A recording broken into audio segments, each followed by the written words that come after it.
next speaker is Dr. Head-Marsden, who is currently an assistant professor in the Department of Chemistry at Washington University in St. Louis. Thank you very much for flying in all the way here. Yeah, of course. We're really honored to have you here.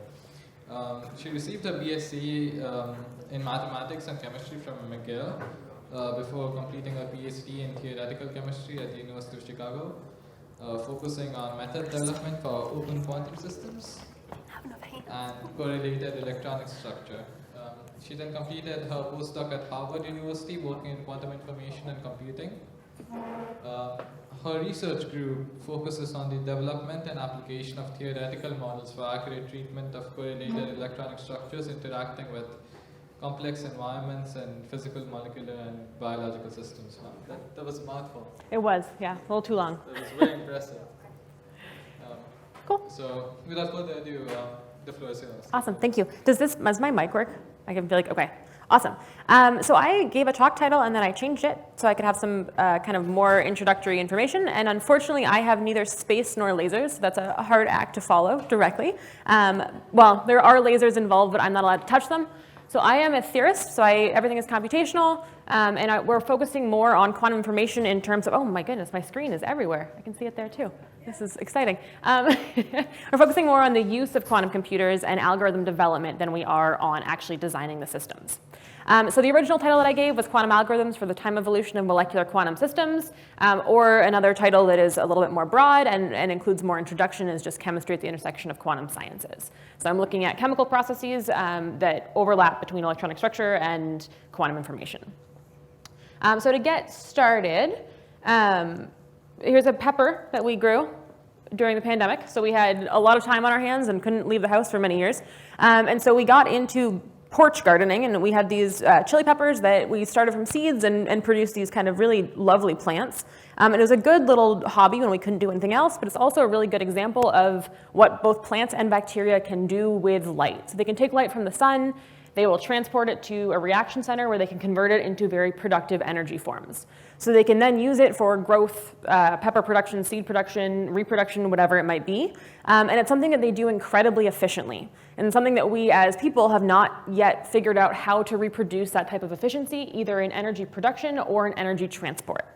And so from a computational chemistry perspective, it's a really interesting thing to look at and to see how could we potentially model energy transport in these complexes so that we could then mimic it and have more efficient energy transport in kind of generic electronics and everything else that we use daily. So from a chemical theory perspective, what's the challenge in this type of system? And there are multiple, but the first one is that these are really, really large. So if you're looking at a plant or a bacteria, you have these huge protein complexes, you have tons of molecules going on that end up being millions and millions of atoms. We actually care about the electrons, so you have even more electrons than that. And they're very, very hard to compute in their entirety. In fact, they're usually intractable. So we need methods that can approximate the system or can improve the computational scaling to make this actually a possibility for us to look at systems like this on computers. The second challenge is that often you have these complex environments that long correlation times is kind of a quantum-specific term, but they have complicated dynamics and they're not static. So if you're looking at energy transport through a photosynthetic light harvesting complex, you have these protein environments that are not stationary. They are moving as well, and they are kind of doing things that will affect that transport. And so that's an extra complication in terms of the system is not only very big, but you have these complex dynamics, this complex interchange. Ooh, everything went away. We're back, maybe. That seems like it's fine now, right? So you have this complex interplay between the environment and the system that can be quite challenging to model. This highlights the need for methods that can treat complex environmentally driven dynamics. So if you have that light coming from the sun, will create something called an exciton, which is just a form of particle that can get passed through the antenna. And that kind of transition process, those dynamics occur under this really blobby protein environment. So one suggestion that has been really getting a lot of research attention for the past 15 or so years is the possibility for quantum computers helping us with these problems. So we have these chemical problems that are intractable in their entirety. Could a quantum device potentially give us the option of making these exponentially scaling problems into something that is polynomial scaling? And so what I have here is classical bits. So I unfortunately have missed a lot of this conference because I'm teaching for the first time right now. So I flew in last night and I'm leaving right after this talk. So I don't know how much this has been introduced. So apologies if all of this is kind of, you're seeing it again, but it never hurts to see it a couple times. But basically, classically, we have bits that are switches. So it's either off or it's on. Those are your only two options. Your laptop runs on this principle. This is where classical electronic structure, classical quantum chemistry scales exponentially. So if I have 18 electrons that I want to model, it will be a exponential of that order. So it's an exponential scaling process. That means that we really actually can't look at more than 18 electrons with any type of precision. So the option is, can we turn to quantum computers, or quantum bits, which are referred to as qubits, and can we use these as an alternative framework to reduce that scaling of a classically intractable problem? So here what I have is a picture of a qubit on a Bloch sphere. So you can see that it is in a superposition of states. It is not on or off. It is somewhere in between. So it exploits the quantum properties of superposition as well as entanglement. And if you want to encode a state with n qubits, you can encode 2 to the n states. So it does help with this, well, it has the potential to help with this exponential scaling problem in terms of quantum hardware also scales exponentially the number of states that can be prepared. And so much like the talk before mine, some of these slides are a couple years old now. But 2 years ago, this is adapted from one of IBM's roadmaps. So working in quantum algorithm development, one of the kind of major conversations that I have with most people is whether or not these devices actually exist, whether we can use them, where they are, all that. They do exist. We access them from the cloud. Mostly we use IBM's devices. Google also has devices. There are also devices in Toronto. So Xanadu has photonic hardware. But this was a roadmap from IBM that was predicting how their hardware was going to scale. So this was in 2020. They predicted they would have computers that were accessible and 65 qubits large. And then all the way up to 2023, they're predicting they would have 1,121 qubits that were accessible. To give an idea, the 65 qubits that they did in fact get in 2020, that is on the order of 10 to the 19 states, which is a massively huge number. And if we kind of get to where they're hoping to go in 2023, that will be 10 to the 337 states that are accessible. So if I have billions of electrons, I could probably encode it in one of these computers if I had access to these qubits in a way that worked well. Unfortunately, if you've seen anything kind of in the news and all of that, we know this is not quite true. But first, we're going to see what the current state of the art is. Again, this is a little bit dated. So this is not actually state of the art. This is 2 years ago, and this is a field that moves quickly. So about every morning, there are a good 50 to 100 new papers in this area. But this is still some of the kind of best and most cleaned up data that we have in chemistry and quantum information. And so this is the Google Sycamore's device, which is the device that they used in 2019 to claim quantum advantage. And we are looking at a Hartree-Fock calculation. So if you go into computational chemistry, Hartree-Fock is our baseline. It is the simplest method. It is also the worst method, but it is what we start on, and then we build from there to get more accuracy. So it's not necessarily the best method, but it does in fact work, and it is a starting point for any calculation you want to do. And so what they have here is we're looking at a chain of 12 hydrogen atoms, so just a line, and we're ripping it apart uniformly. So every single bond is breaking in a uniform manner, and we're seeing what the energy is as that happens. So our x-axis here is the bond distance, so how much we've ripped it apart. The y-axis is the energy corresponding to that configuration. So the gray line right here is the exact solution, which is the solution from our laptop, the classical solution. The yellow points are raw data. So that is if we took the data directly from the device, didn't do anything to it, and just put it on the figure. And then the other three, the green, blue, and red, those are all different forms of post-error correction. So they ran something on their device, they took it off, they did some error correction on that data to kind of clean it up, and then they plotted it. And so from this level of zoomed out, it actually looks quite good. It looks like they're agreeing fairly well with the classical solution. It's a small molecule. It's still kind of the biggest molecule someone has looked at on a quantum device. But if we zoom in a little bit and look at the actual error, that dotted line at the bottom, that black dotted line up there, is what we call chemical accuracy. So if you're going to look into chemical theory, you need to reach a certain threshold to be considered to be chemically accurate, for it to be a valid number for you to bring an experimentalist and say, I think this molecule has this energy. And even with the most stringent error correction, they are not attaining that chemical accuracy. So they almost get there, but they're just not quite there. And so despite the fact that right now we have access to this 2 to the 19 or more states on a device, we cannot use it very efficiently or effectively because of this lack of accuracy. And the reason we have this lack of accuracy is noise. So we have these qubits, and our hope is that they would be held in one state. You prepare a state, you want to manipulate it, and you want that state to be precise. Realistically, what ends up happening, due to thermal fluctuations in the room, nearby qubits, everything else, that state decoheres, and it relaxes, and it dephases, and it will do a lot of things that you do not want it to do.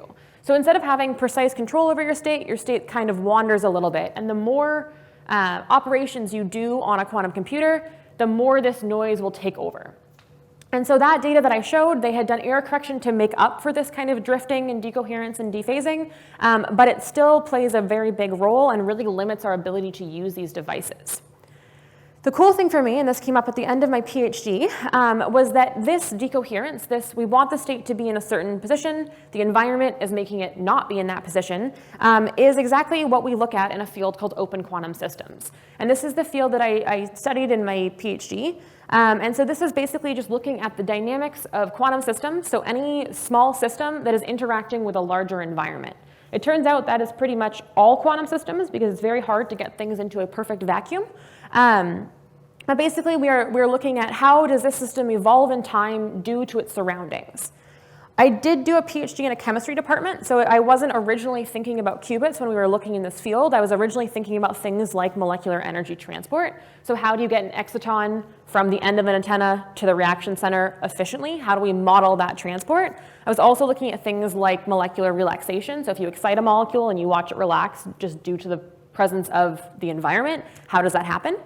So one example is up there, and that's a kind of a cleaned up picture or a schematic diagram of what was happening in my pepper plant. But basically you have these chromophores, you create an exciton on one and it gets passed between the chromophores, and you're watching how does that dynamical process happen under the influence of the environment. Another example, and one that I am fairly excited about and working on now, are things like molecular qubits or spin qubits, also single molecule magnets. But these are larger molecular complexes where you have some sort of metal center and then ligands, so other molecules attached to them. And they are experimentally designed in a way to isolate a spin on the center atom that you can then manipulate like a qubit.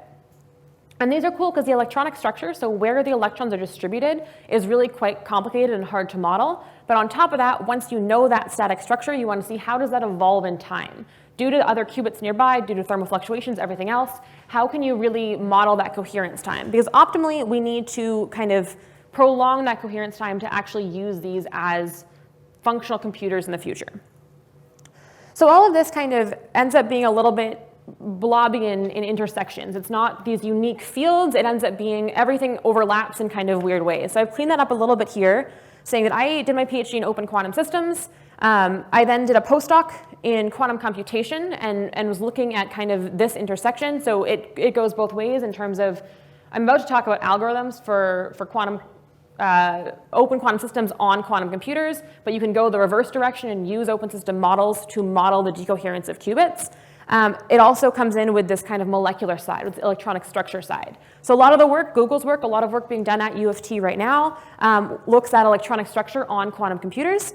You can also look at the intersection of open systems and electronic structure. It really is kind of an entire, there's just a lot of intersection, a lot of interplay between these fields. And so this is where my research group is focusing. So today, the original title of the talk that I wanted to give is about this right here, so algorithms for lossy dynamics. We have developed now many of them, but I'm going to go just into depth into one and kind of explain a little bit of what we're doing and why we're doing it. And so the question that we are asking is, can we use a quantum computer to consider these open quantum system dynamics? And I'm going to break this into a couple pieces. So the first one is these open system dynamics. What does that actually mean? I said it was a small system interacting with an environment, but mathematically, how do I actually look at that? And so here in this picture, I have taken away one arrow. So originally when I showed this image, I had an environment to system arrow and a system to environment arrow. I'm going to look at a slightly simpler model just to get started.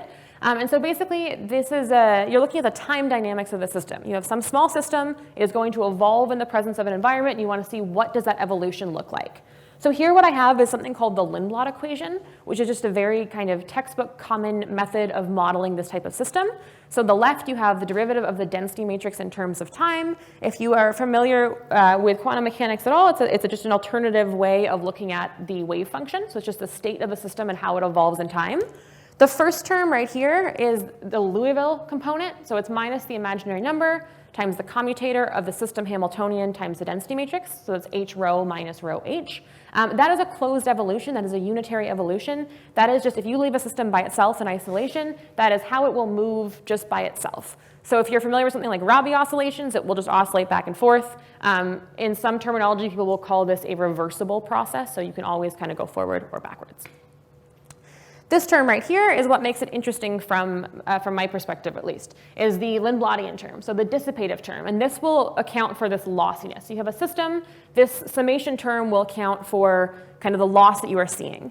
It is not exactly the same as the channels that were spoken about in the previous talk, but it is the same idea, is that you have different channels of interaction. So each CK is a different channel of interaction between the system and the environment. You can have a Lindbladian, a CK for dissipation, for decoherence, for dissipation through a different channel, whatever it might be, and then those gamma k's are the rate of that process.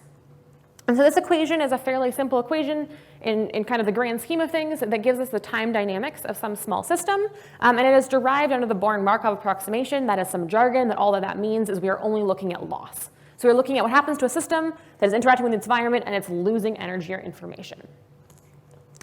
So the other part of this question that I'm asking is, can we use a quantum computer for this? So I described what I want to look at for open systems. I want to know, can I solve that equation with a quantum computer? And what do I mean by using a quantum computer? I mean using quantum circuits. So I am looking at the framework of gate-based quantum computation. And these are computational routines that consist of coherent or unitary operators, which include gates or measurements. So there I have a schematic that has really taken all of the technical detail out. But you have Q0, so your first qubit is the first rail. You have your second qubit, Q1, that's the second rail. They will start in some state. Depending on the language you like to use, it's a state. It can also be a vector, whatever works for you. The squares are quantum gates or operations or unitary matrices is how I usually think of them. And so basically you have some state. You act on it with these gates. The circles there that connect, that's a 2-qubit gate versus a square being a 1-qubit gate. So how many qubits it's operating on at the same time. You do all these manipulations. You get to the end. You measure it. So the measurement, what you are doing is you are collapsing the state. So if I'm on the block sphere and I'm over here, when I measure it, it's going to go to 0 or it's going to go to 1. It's going to do one of those two things. So to reconstruct that state faithfully, I have to measure it multiple times. So this ends up being a statistical distribution because you are creating the state, manipulating it, and then collapsing it probably thousands, if not millions, if not billions of times. We have some data that we've done 2 to the 19 times to get an accurate representation. But that is mostly how this gate-based quantum computation works. It is also one of the biggest criticisms from kind of the very experienced old-timers in the field of quantum mechanics. Their biggest reservation about quantum computing is this need for measurement. So in a hypothetical world that I could take an exponentially scaling wave function for a chemical problem, put it on a quantum computer at polynomial cost, I would still need to measure it an exponential number of times, which is a bit of a roadblock for really making progress here. The challenge that I'm more worried about is that the dynamics that I care about are non-unitary. I care about lossy dynamics. I want to see things that are dissipating. I only have access to a unitary framework in gate-based quantum computation, which means there's a mismatch from what I'm trying to model to what I have access to on the actual hardware platforms. So before I get into how we overcome this challenge, there is the obvious question of why try this? If I have a mismatch between what I want to model and the hardware I have access to, it seems like maybe it's not a good fit. The reason that I want to try this is because those quantum devices are not actually unitary. They try to make unitary gates. They're not actually unitary because they're experiencing noise. So these devices are lossy. Every gate that they kind of act is actually a non-unitary gate by accident. And so there is the option of, if we design our algorithms well and then understand the noise of the device, we could do a hybrid kind of digital analog simulation where we use the device as a resource for some of our lossy dynamics. And so there is an example of the beginnings of this out of IBM. I believe that's an archive abstract from 2020 that is still on archive, but it is a very good paper by Brian Roast and Barbara Jones, where they look at diradical pairs and the relaxation, and they do in fact use the device as one channel for dissipation. And so it is not necessarily going to be a perfect way to do this, but it could provide a physical justification for using quantum computers. So there is this massive quest for some form of quantum advantage, whether it's computational, anything else, and there is the option of having a physical motivation for using a quantum device over a classical one, and our hope is that maybe these flaws of these noisy intermediate scale quantum computers could be a feature if you are looking at dissipative processes. So you have a quantum device that is behaving in the same way as your quantum system is, maybe that will help you model it more efficiently. So with that in mind as to why we are actually addressing this challenge and not just dropping it, the only solution to this challenge, no matter how you come at it, it turns out is dilation. So we did one algorithm, we dilated our system, it worked. We tried another one to avoid the dilation pops up kind of no matter how you approach it. What I mean by dilation is you have your system, your minimal amount that you would want to look at, you increase that space, you map into a slightly larger Hilbert space, and then you evolve that larger space in a unitary fashion. It doesn't really matter how that comes about, but it will always come about. So it can be ancillary qubits, it can be a mathematical dilation, it can be hopefully a physically motivated dilation so that you're not propagating useless information, but it always sneaks in there. So the answer to my question is, can we do this? It's very much we can. So we have 3 algorithms that I've listed up there. We also have 3 more that are based on those 3. So in the past year, we've had about 6 different algorithms come out that do look at these non-unitary evolutions, these lossy dynamics on quantum computers. I'm not going to go into all of these because there are a lot, but I am going to talk about just one to give a flavor for what these types of algorithms look like. So the one I'm going to talk about is our most recent one, and that is a singular value decomposition method. The other 2, the first one was an explicit mathematical dilation. That's the one that we started with, we're very excited about, and we wanted to apply it to chemical systems and realized that the scaling was not good enough. So we were never going to be able to look at something more than a 2-level system on a device because it was too expensive. So then we switched to the operator decomposition method. We made a trade-off. We made it classically a little bit more expensive, but quantum mechanically a little bit cheaper, but still couldn't scale up. So that's how we ended up with this singular value decomposition method. So I'm going to go into the weeds a little bit here, and then we will stop with the math. But this was our Lindblad equation that I showed before. So this is a standard equation for looking at open quantum system dynamics. I've changed it a little bit. I dropped that Hamiltonian part, that Louisville part, because I don't care about it, because it is easy to map into quantum hardware. It is unitary. You just get a gate breakdown and you call it a day. So I'm just looking at this dissipative process, this part that is hard to capture on quantum hardware. I don't want to be solving an ODE, so I want to be looking at a time propagator. I don't want to be doing kind of numerical things like RK45 method on a device. Other people are working on these things. I am not one of them. So instead we use the operator sum form. So instead of using this Lindbladian, this ODE, I now just have a linear form where I have the density matrix is equal to the summation over these Krauss operators, these MK times the initial density matrix. So the Krauss operators are related to the Lindbladian operators, and there is still one for every channel. So you can think of, you have a Krauss operator for dissipation, you have a Krauss operator for decoherence, and then you will also have one as a normalization to make sure you are not losing your electron, your exciton, whatever quantum object you are measuring. So this SVD, the singular value decomposition, what we do is we take those Krauss operators and we perform a singular value decomposition on them. So this is just a kind of mathematical framework. This is something that you can plug into really any numerical computational package. But basically we take a matrix M, we break it down into a multiplication of U, sigma, V dagger. U and V dagger by construction are unitary. I can give more detail on that. And sigma takes all of that non-unitary action, all of that lossiness, and it creates a very sparse matrix with just diagonal elements, that's it. And so we're taking something that is a complicated matrix that has non-unitary evolution and is a little bit more involved, and we're distilling it into 2 unitary matrices that we could implement on a device, and 1 diagonal matrix that is non-unitary but has isolated all the complexities of this operator into 1 space. The cost here, this is a slide that usually goes into a more algorithms heavy talk, but it is comparable to all of the other methods classically. So the preparation, there's a big argument usually against singular value decompositions because they are expensive. They scale as R to the 3 with your system size, which is not necessarily the best scaling you could get. You could prefer something that was linear, but it's not terrible. It's equivalent to matrix multiplication. The cool thing here, just kind of a brief aside from the algorithm side, is that from an open system side, it's an interesting way to do it because you are isolating that non-unitary action. So everything the environment is doing to your system, we have now put into this really compact matrix that's a lot easier to to deal with than the larger one.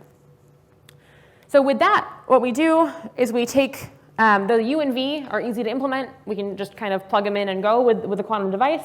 That sigma is a diagonal matrix that is not unitary, so it's not directly mappable on, but we can dilate. This is where our dilation sneaks in. So we take those diagonal elements and we end up making kind of a block of them plus themselves and them minus themselves. And that doubles our space. So if we had a 2x2 matrix, we now have a 4x4 matrix that spans now 2 qubits instead of 1 qubit, but it is still sparse. So it still is this diagonal matrix that I'm showing up there. I'm not going too in depth. If you have questions about these details, I'm happy to talk about it, but I figure it's maybe not the best use of everyone's time collectively.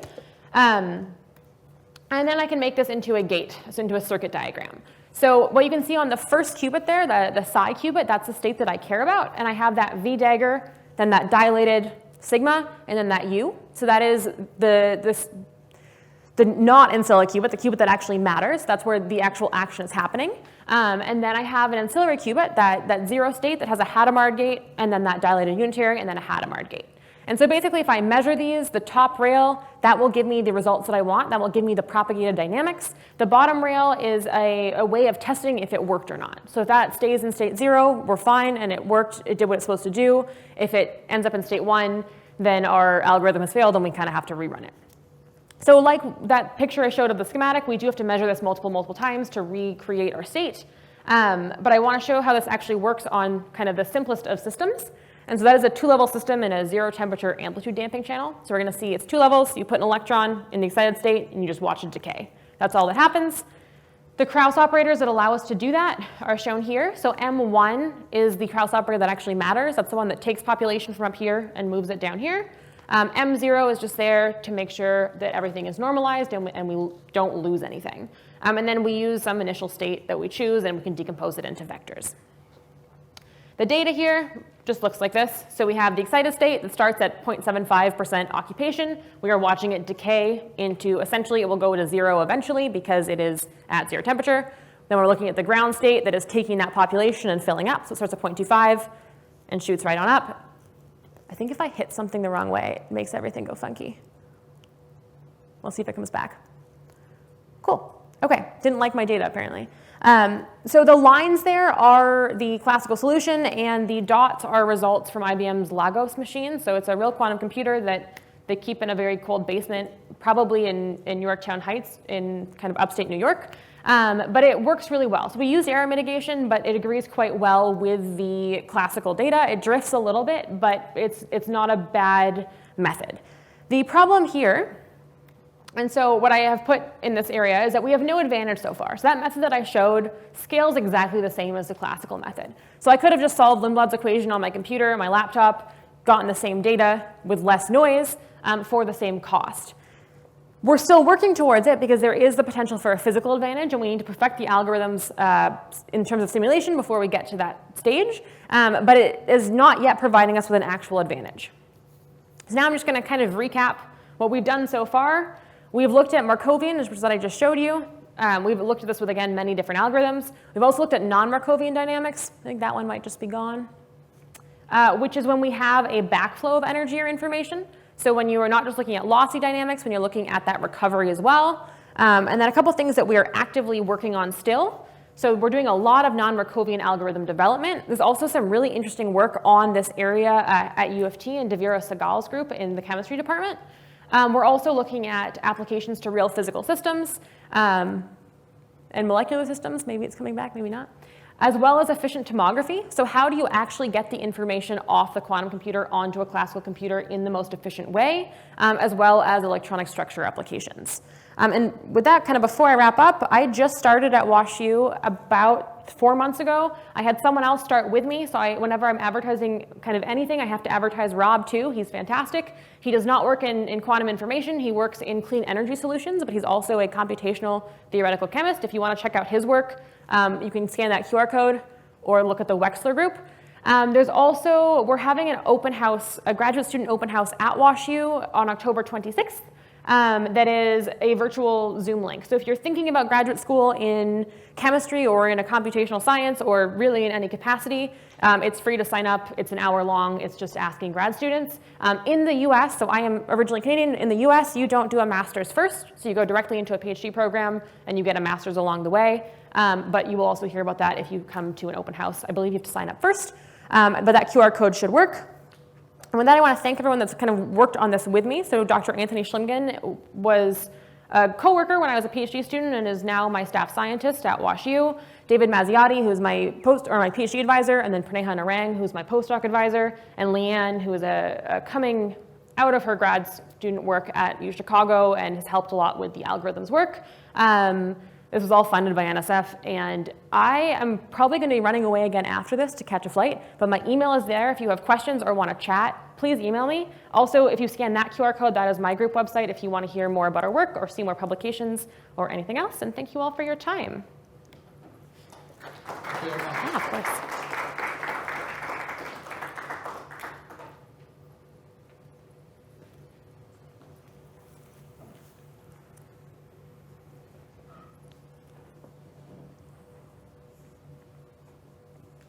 What computational packages are you using? So if you're interfacing with IBM, it's always Qiskit. For quantum chemistry stuff, we usually use PySCF. We are starting to use, so I just hired a postdoc who's really into relativistic quantum mechanics. So we're starting to use both Orca and a couple other that are a little bit more already made for us.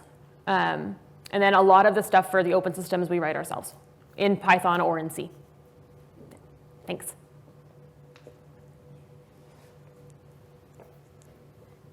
Are there any other questions? Oh, sorry. There's a question from Zoom, and it's what other quantum algorithms have applications in studying non-unitary evolutions, variants of VQE, for example? Yeah, so there are VQE algorithms, there are imaginary time evolution algorithms, there are generalized master equation algorithms. There's a good chunk of them that have all come out in the past 4 or so years that all have the same goal, and right now all kind of scale the same. There's no benefit to using one over the other just yet. Hopefully that answers that. The Zoom questions are always weird because I have no idea.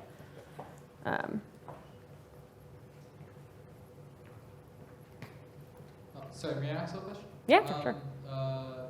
So you said the cost of the SVD algorithm was order of R cubed. Mm-hmm. What exactly is R, and is a cubic dependence on R a good thing, bad thing? How does it compare? So R is the size of your system. So if you have a 2-level system, your R will be 2. And so it's good compared to exponential scaling because it's not in the exponent, but it's polynomials is almost as good as you can get, but ideally you'd want to get down to linear or R squared. At that point you're splitting hairs, but the lower you can get it, especially with these NISC devices where it's just noisy, the better. So. Is it possible to get an asymptotic improvement in? Probably. If you think of a way, let us know.